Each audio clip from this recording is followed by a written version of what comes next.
Good evening, everyone. I'm Marianne Peters, the CEO of the Carter Center, and it's my privilege to introduce tonight's event in the Conversations at the Carter Center series, our 8th annual Chinatown Hall, entitled Local Connections, National Reflections. I want to welcome all of you present here at the Carter Center, as well as the many people participating at 74 other locations, 73 in the United States, and 1 in Hong Kong at a later date. And a special welcome to the National Committee on U.S. China Relations, our partner in tonight's conversation. Since its founding in 1966, the National Committee has been one of the leading organizations in building positive relations between the U.S. and the People's Republic of China, facilitating constructive dialogue and encouraging the exchange of American and Chinese ideas and culture. Of course, the U.S. China relationship is one of great significance to President Carter as well. As you all know, he played a unique role in laying the foundation for the current relationship by normalizing diplomatic relations 35 years ago. The Carter Center is dedicated to cultivating this legacy. Our China program, led by Dr. Yawei Liu, works to build synergy between China and the United States on issues of global importance, to encourage relevant scholarship, and to nurture the next generation of future leaders who will take the relationship forward into the future. Now, before we get started, I would like to remind you to please silence your cell phones, and I'm afraid photos are not allowed. To moderate this evening's discussion, we are honored to have with us Steve Orlins, President of the National Committee on U.S. China Relations since 2005. Mr. Orlins has had a distinguished career in East Asian affairs, including as Managing Director of the Carlyle Group in Asia and as President of Lehman Brothers Asia. In fact, Steve was working at the State Department when President Carter decided to establish diplomatic relations with China in December of 1978. And although he needs no introduction, it's now my great honor to introduce the Nobel Peace Laureate and author of 28 books, the 39th President of the U.S., Jimmy Carter.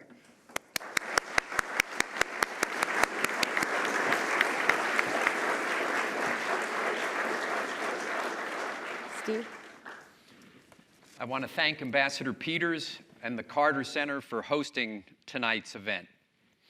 I want to say good evening to those in the eastern and central states.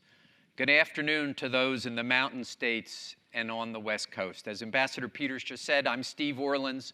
I'm President of the National Committee on U.S. China Relations, and I'm pleased to welcome audiences from 74 venues throughout the United States to our 8th annual Chinatown Hall Local Connections, National Reflections.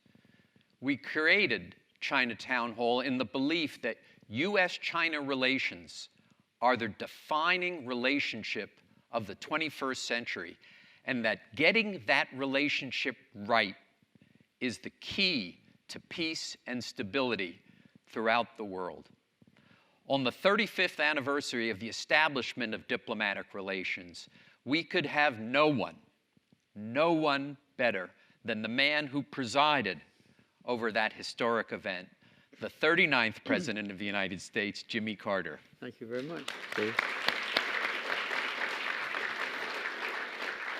In 1978, when I was a young lawyer, a very young lawyer, in the State Department, working on the legal framework of diplomatic relations, I saw firsthand what true world leadership means. Opposition to the normalization of relations was intense on the U.S. side, from some in the Congress, from lobbyists, from members of the public. There was also great debate at the highest levels in China. President Carter and Deng Xiaoping acted despite the resistance in each country, and the result has been 35 years of peace, stability, and economic growth on both sides of the Pacific. I thank you for your vision and courage at that difficult time. And I also thank you for giving me the opportunity to participate in this historic endeavor and launching what has been a wonderful 35-year adventure working in the U.S. China relationship. Before turning the floor over to President Carter, I'd like to thank our partners at all 74 venues and our small but very dedicated National Committee staff, which has done a magnificent job in coordinating this complex nationwide event. Let me also thank our speakers, a veritable who's who of China experts in America. They have traveled throughout the country to talk with you because they believe, as we do, that educating Americans about China will help fashion policies that are in the long-term interests of the United States. In addition, we thank the Star Foundation for funding this exciting program. Last, I thank President Carter for joining us today. It is an honor that I would have never dreamed of 35 years ago, to interview my first boss, our 39th president, just 2 weeks after his 90th birthday. Happy birthday, Mr. President. Thank you very much, Steve.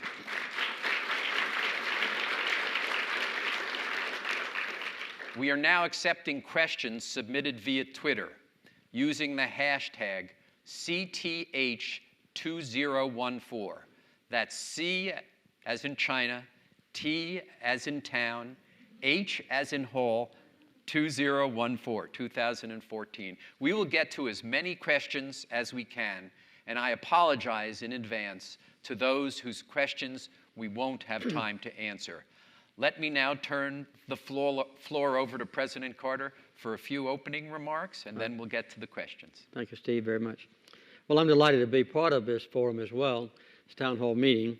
I became interested in China for the first time, you won't believe it, when I was 6 years old.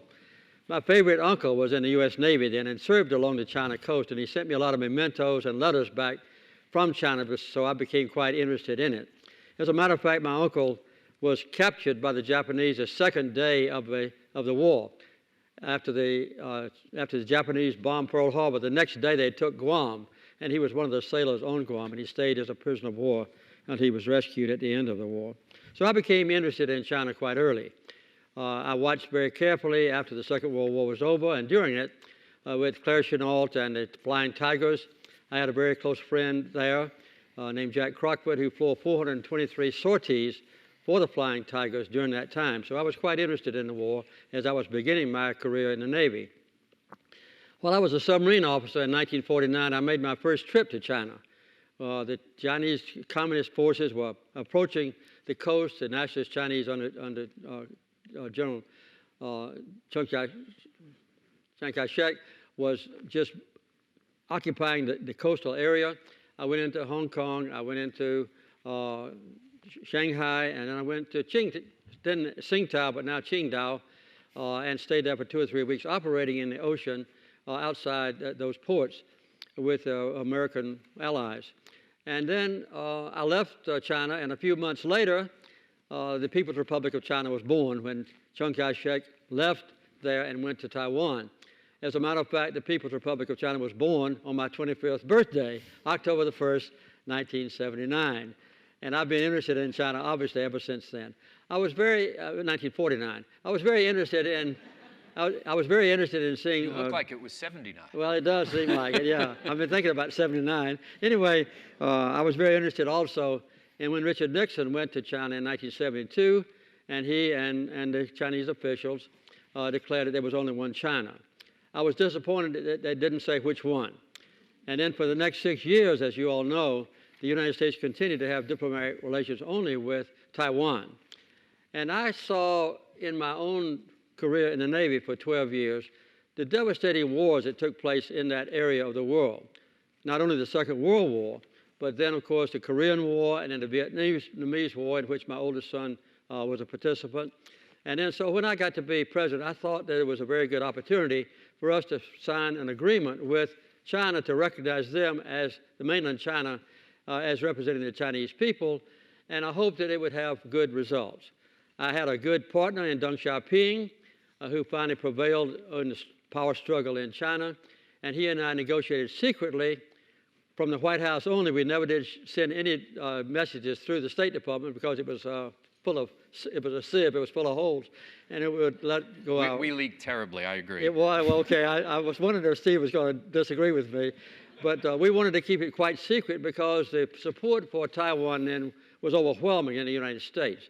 And as I approached the time of December the 15th, when we announced normalized relations from both Beijing and Washington, over 60% of all the members of the Congress were vehemently against normalizing relations with the People's Republic of China, or Red China, or mainland China.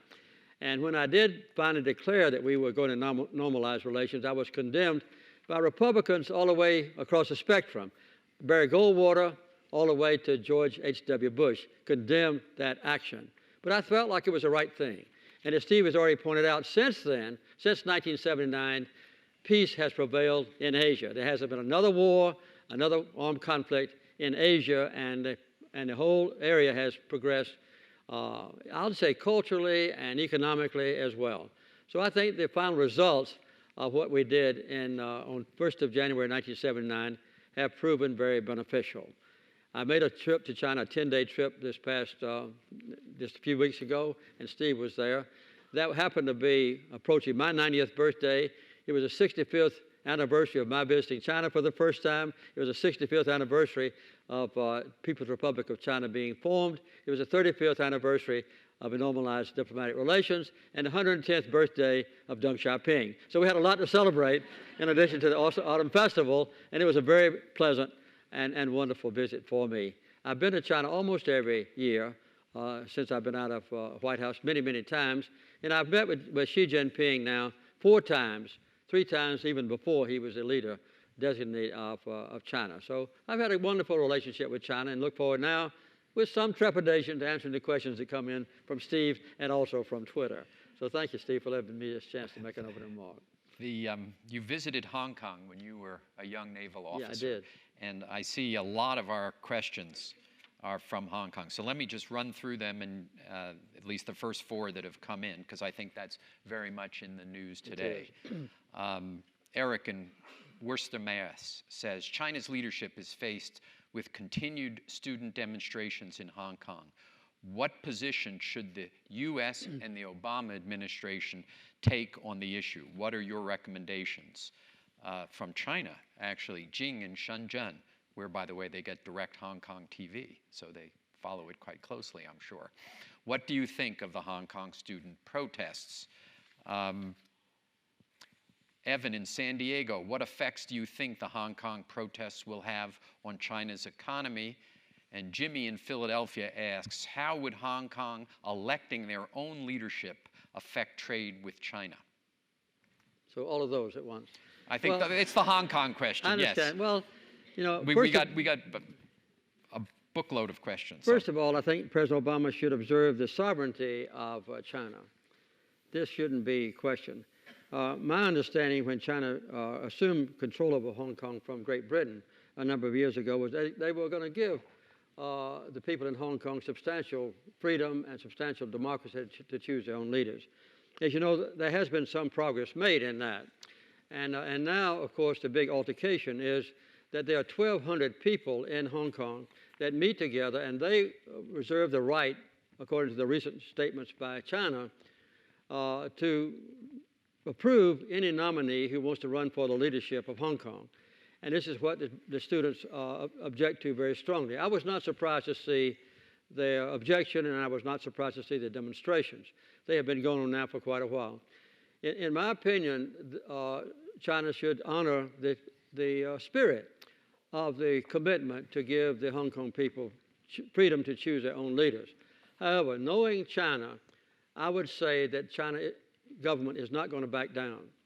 And a possible compromise, and I understand now that there might be some talks of negotiation between the demonstrators and the government of Hong Kong, might be to look to the future and say that in the future the 1,200 leaders who will approve the nominees to run for office would have to be elected democratically.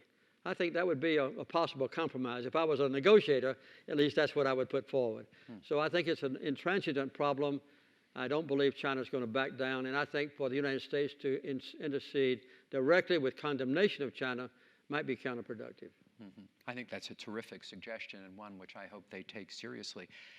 From your own experience, by the way, you were kind of the first president who was nominated through a different primary system that existed prior to '76. I was. Is there some kind of parallel to what, in other words, it's an indirect system rather than a direct system. Now we've moved, it's not truly universal primary selections, but how different is the old U.S. system, the pre-Jimmy Carter system, from what kind of exists in Hong Kong today? Well, the changes in the primary system in the Democratic Party, at least, and that was independently done from the Republican Party, was done by the former governor of North Carolina, and it really democratized the choice of a Democratic nominee. And we knew about those reforms that were instituted in 1974. I ran for president in 1976. So we studied those reform procedures very secretly and very acutely and very thoroughly, and that was when I decided to run for president, because I thought I'd have a better chance under a pure democratic system in the Democratic Party itself than I would just from big shots getting to the convention and deciding who the Democratic nominee should be. So we had contested primary elections in more than 30 states out of 50, and I entered all 30 states. Most of my opponents, and there were 9 very distinguished opponents that I had, decided not to do that. They thought they could still get to the Democratic convention and negotiate for the nomination. But by the time we got to the convention, I had it sewed up. They were surprised to find that out, but what my secret was, I might say, which is not part of your question, but a big part of my answer, was that every day during the primary season, leading up to the convention, I had 7 campaigns going on. I campaigned myself, my wife campaigned by herself, my oldest son and his wife, my middle son and his wife, my youngest son and his wife, my mother, and my oldest and my youngest aunt. They all campaigned separately. So we had 7 different campaigns going on for me every week for 5 days. And we would meet together in my house on Saturday afternoon, discuss our problems, discuss what the people wanted to know, make sure we were preaching the same sermon. Monday morning, we were back out again. So by the time my opponents woke up, I had it won. I don't think that's going to happen in Hong Kong, by the way. Though I think the point that you make, and is right, is that we show no tolerance for a system that is quite young, whereas it took us a few hundred years to get there. Absolutely. And you know, it's something which I think when we look at China, we often need to kind of understand that things don't happen overnight. Well, it took us 12 years even to get a constitution, as you know. Right, of course. And we look on some countries that are trying to write a constitution after 1 year with condemnation. Joshua in Bloomington, we'll move a little north. The establishment of diplomatic relations with China during your presidency was a major victory and historic milestone. However, this also left Taiwan without representation in international bodies such as the United Nations.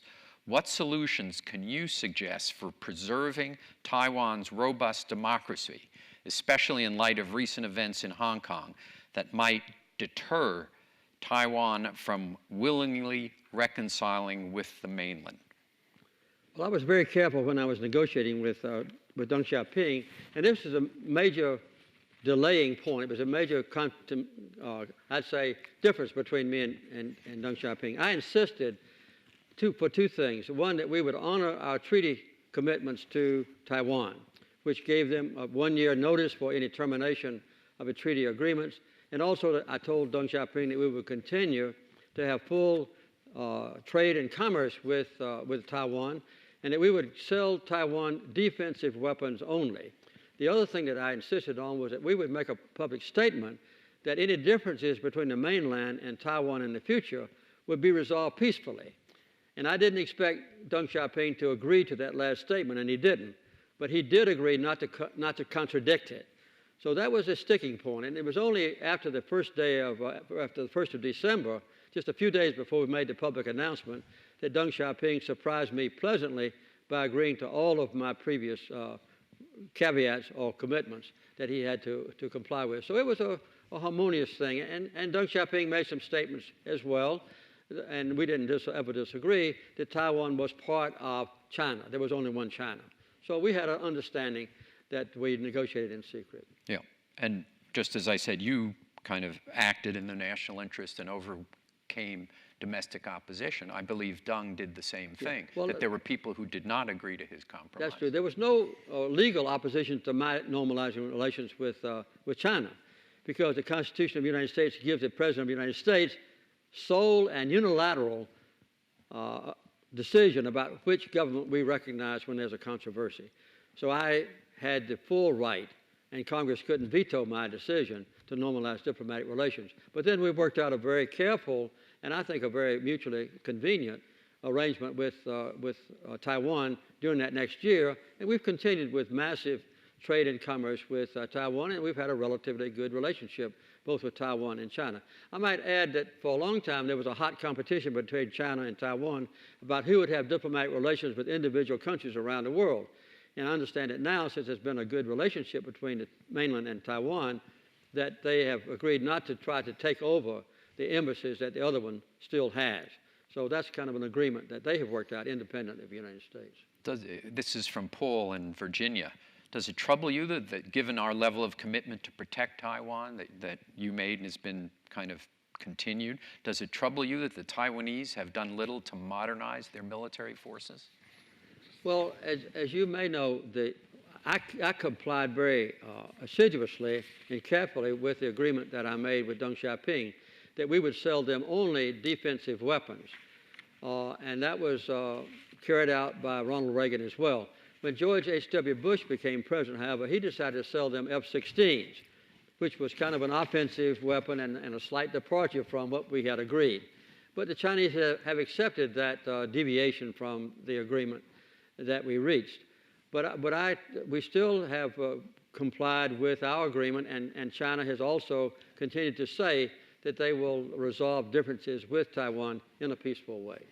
You think we'll ever see a peace treaty? That's not from any, it's from me. You think we'll ever see a peace treaty, what you negotiated between Egypt and Israel, would happen between Taiwan and the mainland? Well, as you know, the mainland still insists that Taiwan is a part of China and that they are subject to domination by China. But I think in the last few years, with a friendly regime elected democratically in Taiwan, they have seen it to be their advantage to get along well with China. So there's a massive economic investment by Taiwanese in mainland China, and trade has increased enormously. So at this point, at least, there's still a very harmonious relationship between the mainland China and also Taiwan.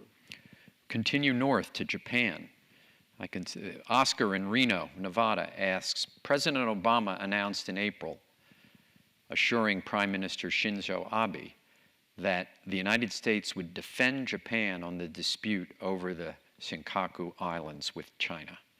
Do you believe the United States should intervene in a territorial dispute beyond our borders amidst the growing crisis we face in the Middle East? To put some, to slightly amend this, is President Obama, when he visited Japan, for the first time an American president said that the Senkakus are covered under Article 5 of our Mutual Defense Treaty. Okay. So I assume that's what the questioner is asking. You're using the Japanese name for the islands. There are two different names. Diaoyudao. I used Diaoyudao. He used Senkaku. Diaoyudao. Okay.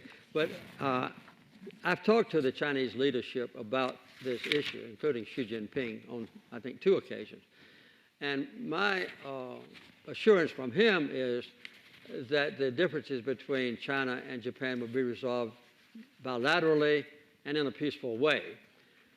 If there should be a war that broke out between Japan and China, which I think would be a horrible tragedy, the United States is bound by treaty terms to intercede on behalf of Japan, which would mean, in effect, a third world war between the United States and China.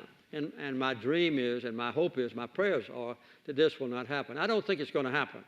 I think both Japan and the United States and China all realize the serious nature of going to war over 2 little islands that when you fly with an airplane, you can see all the islands at one time, and you can take a picture of the whole thing on one photograph. So it's a very tiny thing. And I think in recent months, both countries have been cautious about forming any sort of an effort that would bring about a direct military confrontation. As you know, this altercation had been avoided for decades between China and Japan, both of them claimed sovereignty over the islands, when the mayor of Tokyo decided that he would, in effect, buy the little islands and make it into a resort area for Japanese only. And that precipitated a problem in which the Japanese prime minister had to intercede, and I think that has been the cause of the issue. My hope is that they'll just both continue to claim sovereignty, but neither one will take action to exert their control over the islands to the exclusion of the other. A correct history. This is from a member of the audience right here at the Carter Center. Oh, wow. China has already invested a great deal of resources into Africa. Meanwhile, the U.S. exhibits reluctance to do the same. What are China's motivations, and how will the U.S. approach to African countries be affected by increased Chinese involvement? Well, one of the remarkable things that happened in December of 1978 was we announced on December the 15th that Deng Xiaoping and I would normalize relations on the 1st of January. 3 days later, and very closely aligned with that, was Deng Xiaoping's statement on openness and reform, which meant China would open itself much more aggressively to the outside world, which they hadn't done before, and they would reform completely the economic system and even the political system within China. And after that, China began to extend its diplomatic relationships to countries all over the earth. The Carter Center has had programs in 80 different countries, and my wife and I have visited more than 145 countries. And everywhere we go now, no matter how tiny the country might be, there's a very strong Chinese presence there. Quite often it's because China has formed a beneficial trade relationship with them to buy oil or minerals of some kind and that sort of thing. But even when they don't have that kind of trade relationship, they want to have friendly diplomatic relations with them. I would say for a long time, China had a fairly, I wouldn't say selfish, but a fairly self-beneficial relationship with a lot of those countries. But lately, China has begun to see that they need to have a good relationship with the people of those countries and not just with the government or the ministers who formed a contract for trade. And China has actually asked the Carter Center, since we have programs in 35 different African countries, to help them with the relationship between the government of China and the people of the African countries. I think in the future, China, as it becomes more and more established as one of the top leaders economically and diplomatically and even militarily in the world, one of the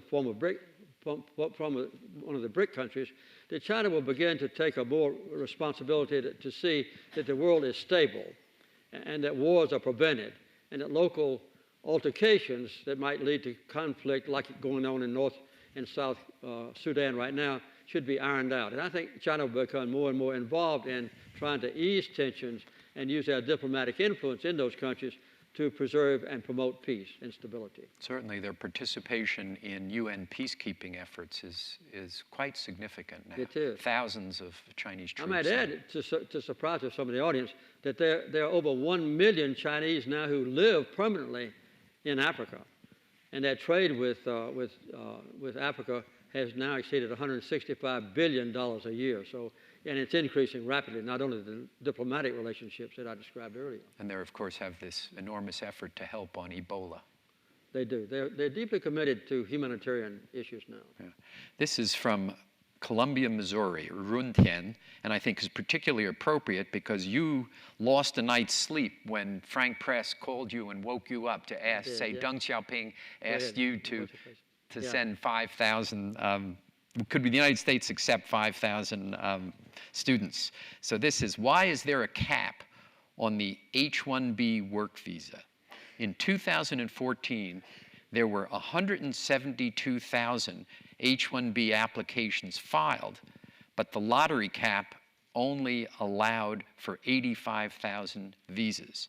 That means that 50% of the international students that should have been hired by Fortune 500 corporations were forced to return to their home countries.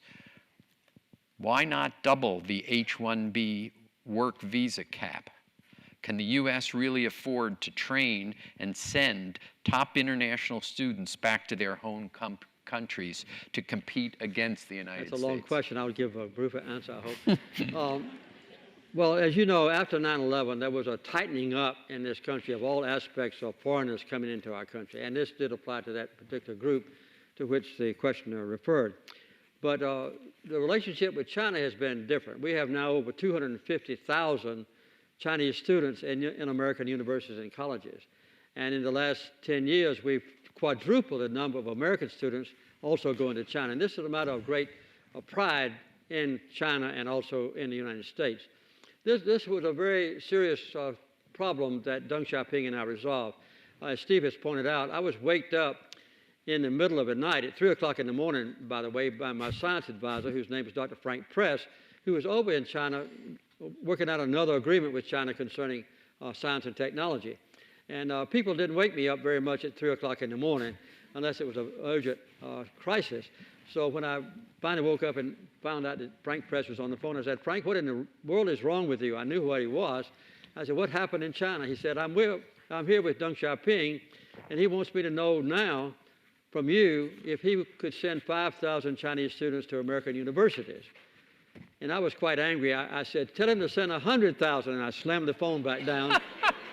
And within 5 years, we had 100,000, and now we have over 250,000. So that's been a great benefit for the United States and China. I think it is one of the things, along with tourism back and forth, and also the trade relationships that we have developed, that is an insurance policy against the differences that are inevitable between our two countries, and it existed much worse, by the way, before we normalized relations. To let those differences cause us to get into a contentious element of resurrecting the Cold War. We're not going to do that. I think the most important bilateral relationship in the world is between the United States and China. It's not only brought 35 years of peace and stability in Asia, but it's also improved trade and commerce and the prosperity of Chinese people and America. As you know, with that increased trade and with the economic freedom in China now, 500 million Chinese that were previously in poverty have been brought out of poverty. They still have a long way to go, but they're making good progress. Here's a short one to make up for that long one. Andy in Topeka, Kansas. It's beginning to sound like your primary. Xi Jinping has been actively promoting the Chinese dream. President Carter, in your opinion, what is the Chinese dream and what is your dream for China? Well, I've heard Xi Jinping, I've read some of his speeches where he uses that phrase. I think part of it is to cement his relationship with the Chinese public by giving them an ideal vision of what China can be in the future. It's just like the American dream and the Chinese dream. It has some negative effects, perhaps, because it tends to promote nationalism and the belief in China that everything we do is okay and what the rest of the world does is wrong. That may sound very familiar to American citizens because that's what we've done for the last 200 and some years. The American dream is right, and if anybody contradicts it, they're wrong. But I think this has precipitated a feeling among Chinese and American people that the others can't be trusted. When I was in China on my last visit for 10 days that I already mentioned, we had a poll result, I think by Pew, I'm not sure about Pew Foundation, but anyway, only 10% of the Chinese people believe that the United States can be fully trusted. 10%. And only 25% of Americans now feel that China can be fully trusted. And that creates a problem that has to be resolved, I'd say, by the actions and the words, public statements of our two leaders.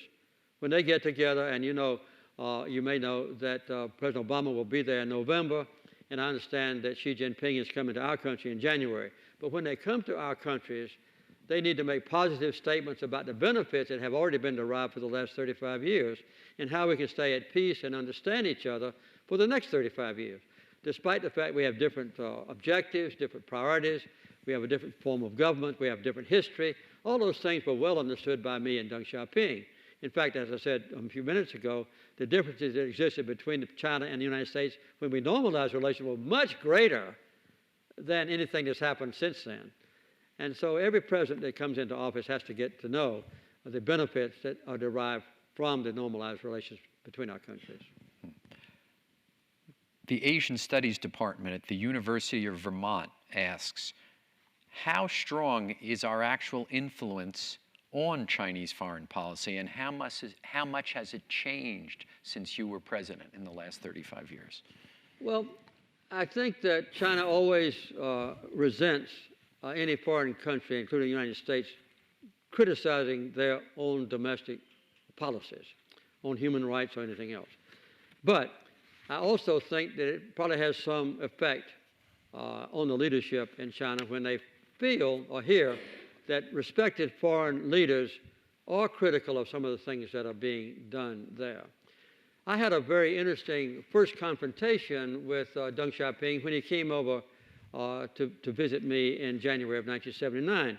And we were signing all kinds of agreements that had been lagging or non-existent during the previous 30 years. Lawsuits on both sides and no harmony between us and the so-called communist Chinese. And so we signed almost 100 different agreements over a period of time. And at the banquet that night, Deng Xiaoping said, "President Carter, you've done a lot for Chinese. What can I do for you?" And he kind of took me aback, and I thought for a few minutes, and I said, well, when I was a child, my heroes in the world were the American missionaries who went to China. And when I was a child, I gave 5 cents a week to help build hospitals and schools for Chinese children.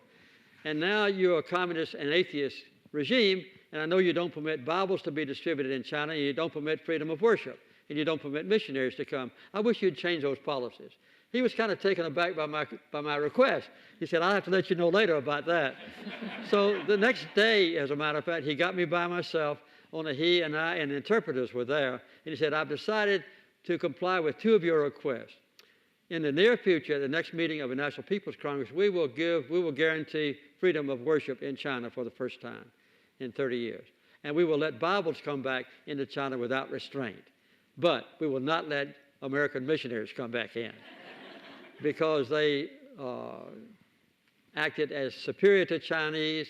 They lived like kings compared to most of our poor people, and they also tried to change the culture of China. So they have the so-called 3 selves. But when Rose and I went over in 1981, freedom of worship, we went to a church in Shanghai, and they had to have 5 services every Sunday to accommodate the enormous crowds that came in, and they are now they are the leading country on earth in the rapidity with which Christianity is growing.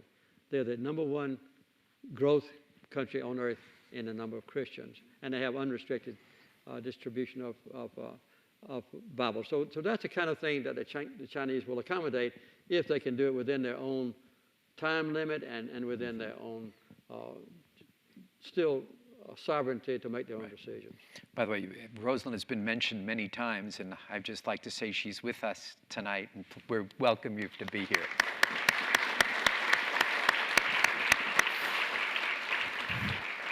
She's been such a critical part of everything you've done over the years. Yeah, it's critical is wonderful. an accurate expression on some occasions.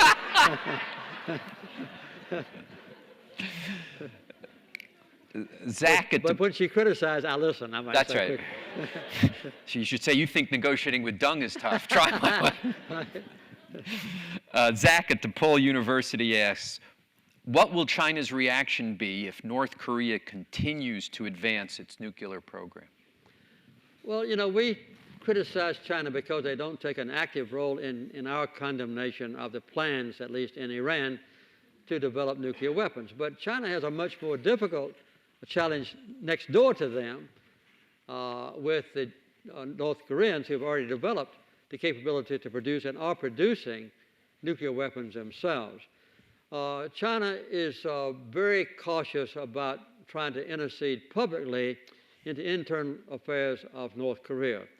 I've been to North Korea 3 times on different missions, and I've talked to the North Korean leaders, and I know that they look upon China as their bulwark of protection, both in economic matters and also in diplomatic matters, when it gets into an altercation, say, with the United States or with South Korea and so forth. And as you know, the last six-party talks we had with the North Koreans and the South Koreans and the Chinese and the Russians and so forth, and the Japanese, well, it was in Beijing. That was before President Obama came into office. I would like very much to see the six-party talks resume so that we can negotiate with the North Koreans in the presence of the Chinese and others who are interested in the future of North Korea. And I hope that that will be done in the near future. But I think the North Koreans, on many occasions, have asked me to come over to bring messages from Pyongyang to Washington. I've done that on a few occasions, but that avenue is now closed. So I think in the meantime, China has some influence in North Korea, I would say, but limited influence, and they don't want to stretch their relationships with North Korea to so severely that it would sever or cause a direct rupture of relations. Mm-hmm. This is from Lizzie in Philadelphia. How can the United States and the rest of the world get China to curb its pollution and carbon emissions without appearing hypocritical, given our own history of harming the environment? Interesting way. Well, the last three times I've met with Xi Jinping, I have urged China and the United States to form an alliance. On the 15th of January, as you may know, all the nations in the world will have to present a plan to the United Nations on what we will do to curb global warming and to deal with climate change. And the two greatest polluters on Earth right now are China and the United States. The United States represents the industrial world, China still represents the developing world, and if we could reach an agreement, even when President Obama visits China in November, and come out with a common approach to what we will do about curbing carbon dioxide emissions and others, I think the rest of the world would go along with it. I think India would follow suit, I think European countries would follow suit, and other major important countries like Russia and Brazil and South Africa and so forth would go along. So this is a key to the resolution of a tremendous impending problem with global warming. It's for the United States and China to take a joint position on what to do. William at Emory asks, how do we get out of this escalating and dangerous cyber war between the United States and China? I don't know any secrets now since I've left the White House, but I would guess that both countries are utilizing the access to the internet and the cyber espionage pretty much on an equal basis. I don't know that for sure. I'm just saying that. But I know that the Chinese have been condemned by the United States. At least 5 officials in China have been condemned for penetrating American internet capabilities and stealing information that might be beneficial to them, at least economically and perhaps even militarily. I think the thing that can be done is to increase our efforts to make our cyber capabilities secure from penetration. That's the best way to do it. I don't know if it's possible or not. But since we're equally culpable, in my opinion, I don't know that we can do anything to resolve the issue. Except we can, I think even if we worked out an agreement between our two presidents, they will not indulge anymore in cyber warfare. That would not deter the corporations in China to still have cyber penetration for corporations in America that might give them economic secrets of benefit. So I don't think it'd be possible to do away with it altogether. Yeah, well, what President Obama says is that the use of the government to hack into U.S. companies and then to turn that information over to Chinese corporates is where he argues. He says he understands that, they will hack into the Pentagon and others, and we do the same to the Ministry of National Defense. That's the tough issue. Well, I would guess that some of our National Security Agency computers are safe. I don't know that for sure, but I think if the corporate world, if the top corporations in America would do the same, and our security agencies would share that capability with them, that might be one way to deter it. But I think that as long as we are vulnerable, we're going to be penetrated. And I would guess that Israel and the European countries do the same thing to the United States, but we resent more when China does it. Interesting. Sarah from Twitter asks, how much of the tension between the United States and China is a reflection of domestic politics in both countries? Well, I don't know anything about American domestic politics, but and as you know, there's not any open and free elections in China. That's pretty well evolved through the Communist Party over a long period of time, sometimes as long as 10 years. And for a Chinese leader to become president, he or she would have, meaning he would have to prove themselves at the local level and then at a larger city, maybe as a governor of a state and then the manager of a region, and then they work themselves up and prove themselves on the way, whereas our politics are open. But quite often, even between Richard Nixon and John Kennedy, there was a debate about the two little islands between Taiwan and the United States, as you remember, between Taiwan and the mainland. And I think when most Americans run for president, they find it convenient to blame economic problems in America on unfair trade policies in China. And so it's natural to do that. And as you know, the Congress and even the president in the last election condemned some of the Chinese corporations that make cell phones and that even make windmills, as you know, as intruding on the security of America. And that aggravates Chinese. When I was over in China last time, I had sessions with 4 different university campuses and with one high school group on Skype that included a high school class in New York City and also in Canada. And one of the most frequent questions I got was President Obama's recent statement that the Chinese have been free riders for the last 35 years. And every household, I think every student in China knows that President Obama has accused the Chinese of being free riders. That is, that their technological development and so forth, that military development has been based on stealing secrets from the United States. And this is a kind of statement that doesn't help on either side. So I think that there's some maybe fault on both sides of using the other country as kind of a excuse or target to blame our problems on them. I hope that will end. And I think the more that we can communicate directly at the presidential level and then have those meetings be harmonious and share that harmony with our own people when they get back home, that's the best way to address it. Mm-hmm. Landon from Louisville asked if ISIS, Ebola, Crimea can be a potential for proactive U.S. China cooperation, not for an area of tension. Well, I don't think there's any doubt about that. The Chinese have very great investments, diplomatic and economically, in West Europe and Western Africa. And of course, the United States has great interests there too. And I don't know of any disharmony that exists now between China and the United States, that this is an issue that must be addressed aggressively. As far as contributing funding to the $2 billion that has been allocated for this purpose by the United Nations, I think both China and the United States will contribute equally. So that at least is an indirect way for China and the United States to cooperate. Whether that can be direct cooperation, I don't know, because most of the United States investment in West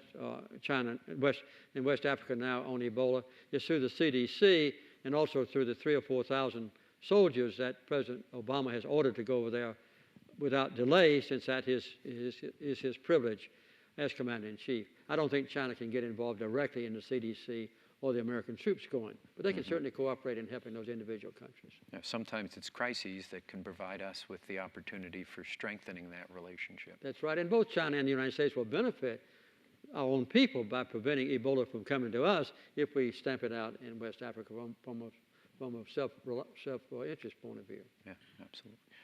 John in Honolulu, one of your fellow Nobel Peace Prize winners is Liu Xiaobo, is in prison in China. Do you believe the United States should become more involved in human rights in China? Well, we have been involved in human rights in China, and I think that a lot of progress has been made in China in the human rights field. I just mentioned the freedom of religion a few minutes ago is one area. And when I first went to China after we normalized relations, was in 1981, it was impossible for any Chinese to move from one village to another unless he got permission in advance from the Communist Party. And if a central factory, say in the Beijing area, wanted workers, they just would send out an order to men in those small villages to come to that factory and work. They didn't have any control over their own movements, and their wives would have to stay back home and take care of the family. And also at that time, as you know, there was a one is best, two is most limit on family planning, on family sizes. So some of those things have been eased a lot in China. There's still a problem with Tibet, and there's still a problem in relationship, much less than it has been in the past, with Taiwan. China looks upon Tibet and Taiwan as part of China, and the United States does not disagree with either one of those. But I think when China does deal with the Uyghurs in the far west and with Tibet on the high mountain areas, and Lhasa and Rosa and I have been there, that they could be perhaps more sensitive to preserving the culture and the religion of those people. Sometimes they're not.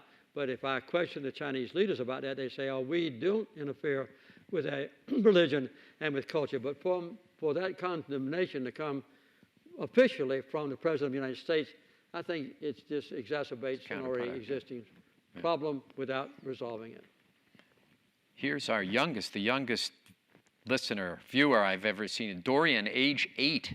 These are the ones that are very in difficult. San Francisco, says happy belated 90th birthday and asks, when you decided the United States would establish diplomatic relations with China, did you expect that China would develop in the country it is today? No, that's a good question. And no, I don't think Deng Xiaoping either had the slightest idea that China would become increasingly equal to the United States economically in the world. In some measures of economic development, they're already just a little ahead of the United States, but obviously in per capita income per person, they have a long way to go, maybe 15 or 20 more years at the present rate.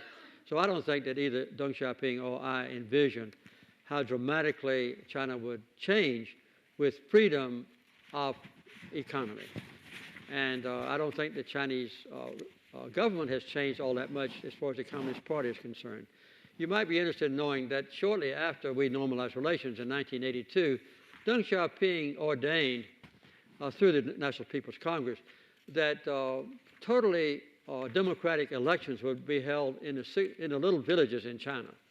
And there are about 650,000 of those little villages. And later he asked the Carter Center to come over and monitor that process. And we did that for 12 years. And they are absolutely pure democracies. Everyone in the little villages automatically registered to vote when they reach 18, men and women. And they're expected to vote. And they run for 3-year terms, what we would call mayor and city councilmen.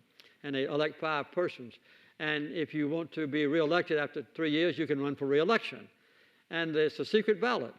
And we've witnessed a lot of those examples. The key caveat is that the little villages are not part of a Communist Party system. That's just big cities, what they call townships, and counties and provinces.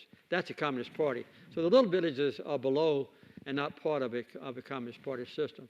Unfortunately, in the last decade or two, there's been some contention or differences of opinion between the little villages who feel like they have control over their own affairs now and the Communist Party members who say we still have control over the little villages. So if there's a claim on property that's controlled by the little villages and the Communist Party leaders won't have a factory there, they can generally prevail. But there's been a lot of altercations, even violent altercations throughout China because of this unresolved issue. So we were making good progress toward that, and I would say that in the last 2 or 3 administrations in China, they've kind of backed off on that trend toward more freedom and democracy. Which leads into a question from Connor in Philadelphia, who asks, do you believe that China can continue to function with both a one-party system of government and an expanding market economy? If not, how much longer until they must make a change?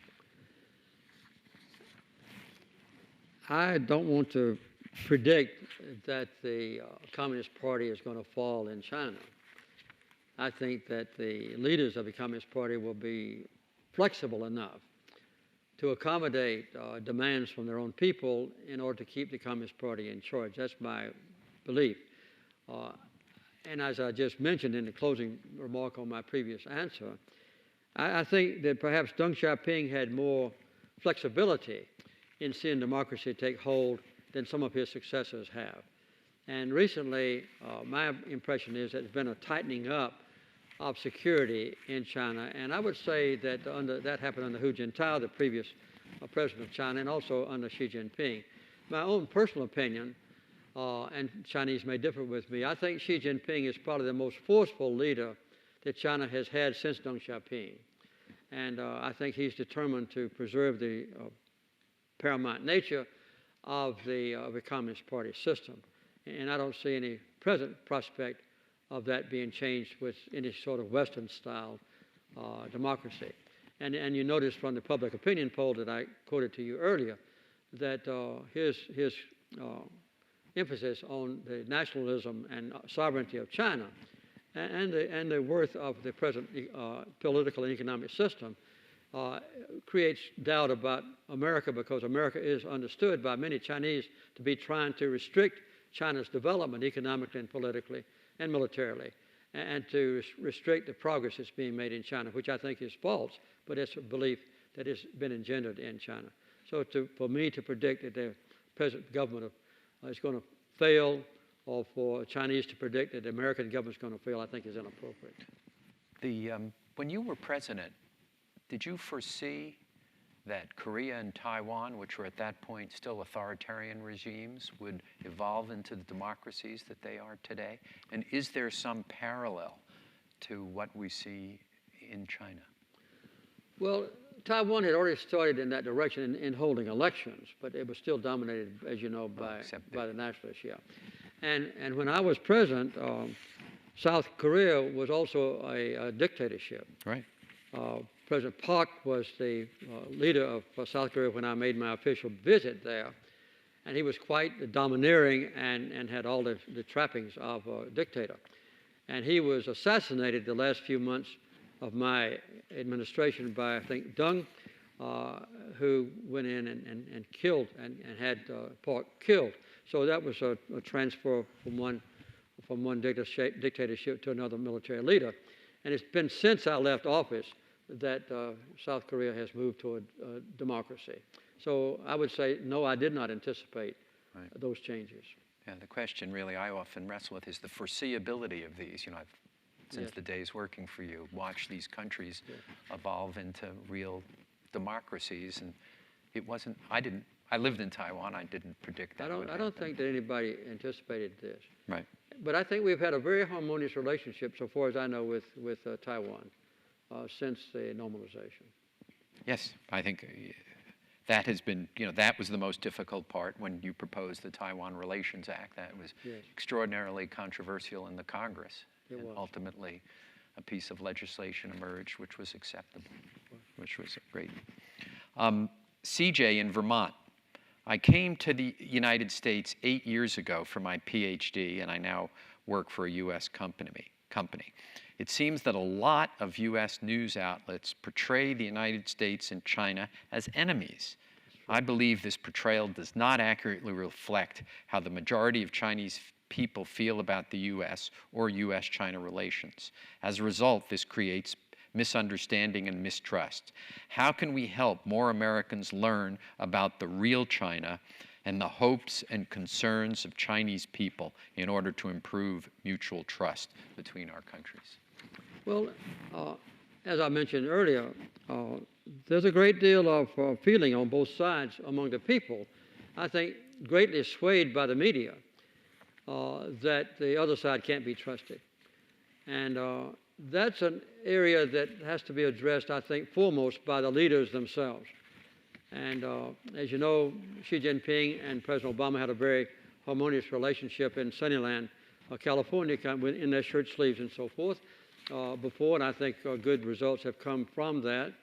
I think when President Obama announced that we're going to increase our involvement in the Pacific Ocean area, that caused some consternation and doubt in China as well. As a matter of fact, I don't think there was any substance to it, because the United States has been deeply involved as a Pacific power for the last 100 years or more. And we have ties of friendship and alliance with many countries in the Asian region long before President Obama became president. Just look at Australia and New Zealand, and go up the coast to Singapore and to the Philippines and South Korea and Japan and so forth.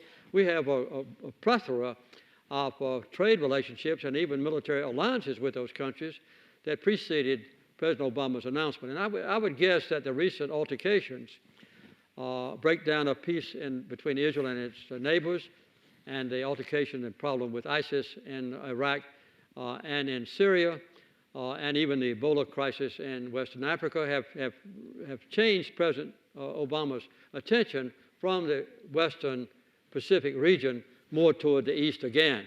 So international events will probably determine that rather than a decision made by a president. And what should he do when he visits there November 10th to 12th? Well, change the rhetoric? Well, I would like for him to explain to the Chinese people what he meant by free riders, because that's a burning issue.